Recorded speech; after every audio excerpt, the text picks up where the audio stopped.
Corona के lockdown के दौरान आपने नेगेटिव खबरें तो बहुत सुनी होंगी, पर आपको आज एक पॉजिटिव खबर से रूबरू कराते हैं। सीबीएसई के जो एग्जामिनेशन फीस है उसको लेकर हो हल्ला मचा हुआ है। कई लोग वो फीस देने में इस बार समर्थ नहीं है। सरकार भी कह रही है कि कोविड के चलते वो इस बार फीस नहीं भर पाएगी बच्चों की। लेकिन एक बच्चा अभिराज हमारे साथ ऐसा है जिसकी उम्र मात्र 8 साल है, लेकिन उसकी जिम्मेदारी उसने बहुत बड़ी उठाई है। इस बार उसने जिम्मेदारी उठाई इन बच्चों की फीस भरने की। पूरी कहानी क्या है वो अभिराज से ही समझेंगे और समझाएंगे आपको।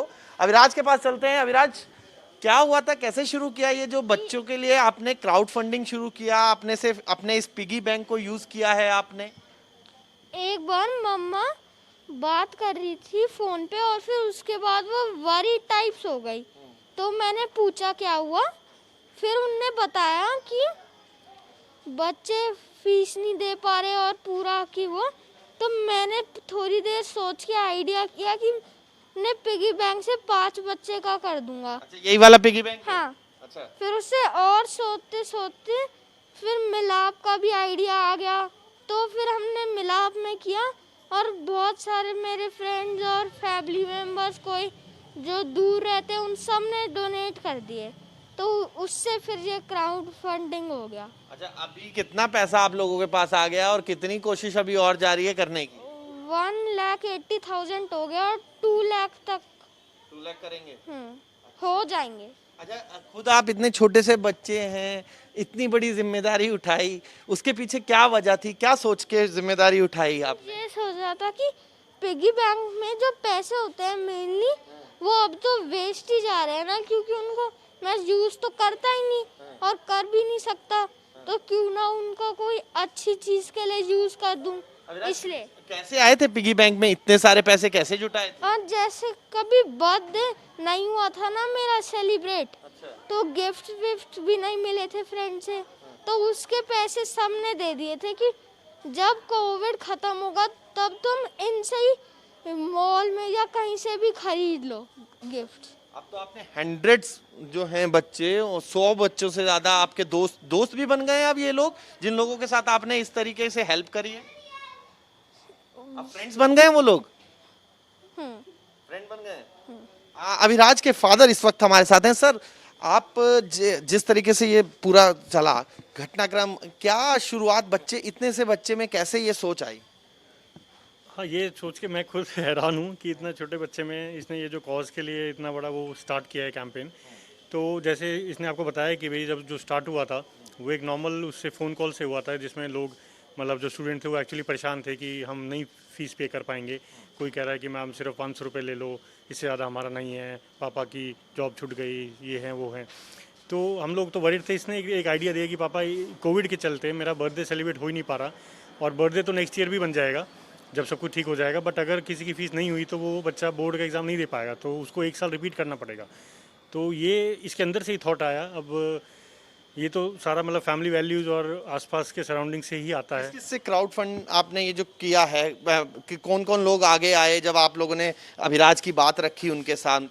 मैंने अपने ऑफिस में सर्कुलेट किया, मैंने हम लोग साकेत में रहते हैं, अपने RWA में सर्कुलेट किया और अपने क्लोज फैमिली फ्रेंड सबको सर्कुलेट भी किया और पुश भी किया। सर, इस बार अब कब तक का ये क्राउड फंडिंग चलेगी और कितना पैसा और जुटाने की वो है? 15 अक्टूबर लास्ट डेट है इसकी, बिकॉज उसके बाद फीस नहीं हो पाएगी जमा, तो वो मतलब कट ऑफ डेट है। तो हमारी 15 तक कैंपेन जारी रहेगा और सब लोग इसमें डोनेट कर रहे हैं। हमारे पास इसके ताऊ जी हैं और फैमिली फ्रेंड्स हैं US में, तो उन्होंने वहाँ से भी काफ़ी डॉलर, अराउंड $1000 के आसपास वहाँ से डोनेट किया है।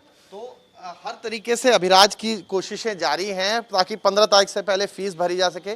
कुछ बच्चे जिनकी फीस अभिराज ने भरी है वो इस वक्त हमारे साथ हैं।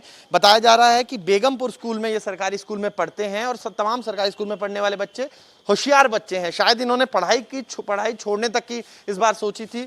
आप बताइए, आपका क्या नाम है? अंजू। अंजू, क्या क्यों सोचा था कि पढ़ाई छोड़ देंगे, फीस नहीं भर पा रहे थे, क्यों, क्या हुआ? ये लॉकडाउन की वजह से हमारे घर में प्रॉब्लम आ गई थी और मम्मी पापा का काम ठीक से चल नहीं रहा था।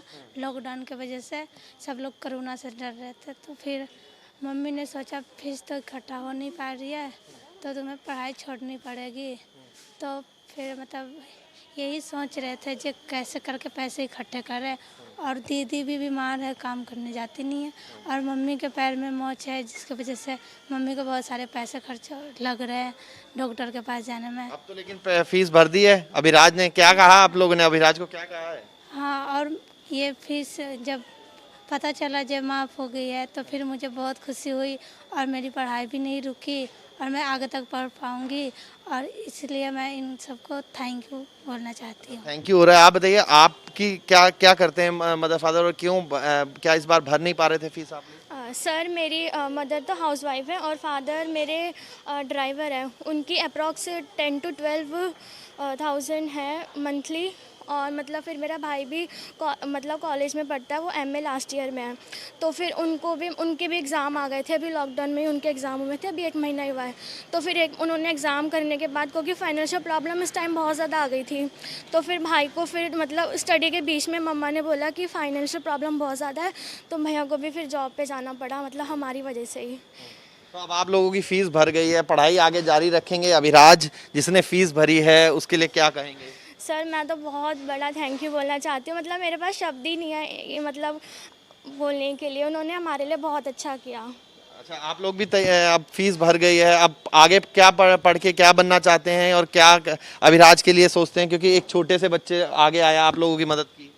ये बहुत ही अच्छा है और हम बहुत ही खुश हैं कि इतना छोटा हो के उसने हमारी मदद की। हमें पता भी नहीं था कि ऐसा भी हो सकता है, और मैं तो आगे पढ़ के और कलेक्टर की नौकरी करना चाहती हूँ और इसको थैंक यू कहना चाहती हूँ कि उसने मेरे सपने टूटने नहीं दिए। आपके भी 11th में अच्छे मार्क्स आए थे, लेकिन अब आपने क्या सोचा था कि ड्रॉप करने की तक की नौबत आ गई थी? यस सर, मम्मी कह रहे थे कि छोड़ना पड़ सकता है क्लास, क्योंकि फीस देना इतना मुश्किल हो रहा था, तो इसलिए नहीं करना। तो ये वो बच्चे थे जिनकी शायद हो सकता था कि पढ़ाई अगर इस बार फीस ना दी जाती तो पढ़ाई तक छूट जाती, लेकिन इनके हाथ के ये थैंक यूज़, जितने भी पोस्टर्स आपको ये छोटे छोटे प्ले कार्ड्स और जो ग्रीटिंग कार्ड्स दिख रहे हैं, ये थैंक यू अभिराज के लिए है, उन लोगों के लिए है जो सोसाइटी में अभिराज के ज़रिए आगे बढ़े और अभिराज के ज़रिए आगे बढ़कर उन्होंने इनकी मदद की है। तो फिर कभी कभी नकारात्मक में भी सकारात्मक चीज़ें हो जाती हैं। यही आपदा में अवसर की तरह बन के आता है, दूसरों की मदद करने का अवसर, और यही अवसर जो है वो अभिराज और अभिराज के परिवार ने तराशा। और जो तमाम बच्चे हैं, जो बेगमपुर के लगभग 100 बच्चे ऐसे हैं जिनकी मदद अभिराज अपने दम पर लोगों के साथ मिलकर कर रहा है। वीडियो जर्नलिस्ट अमित माचो के साथ मोहित बख्शी, न्यूज़ नेशन, दिल्ली।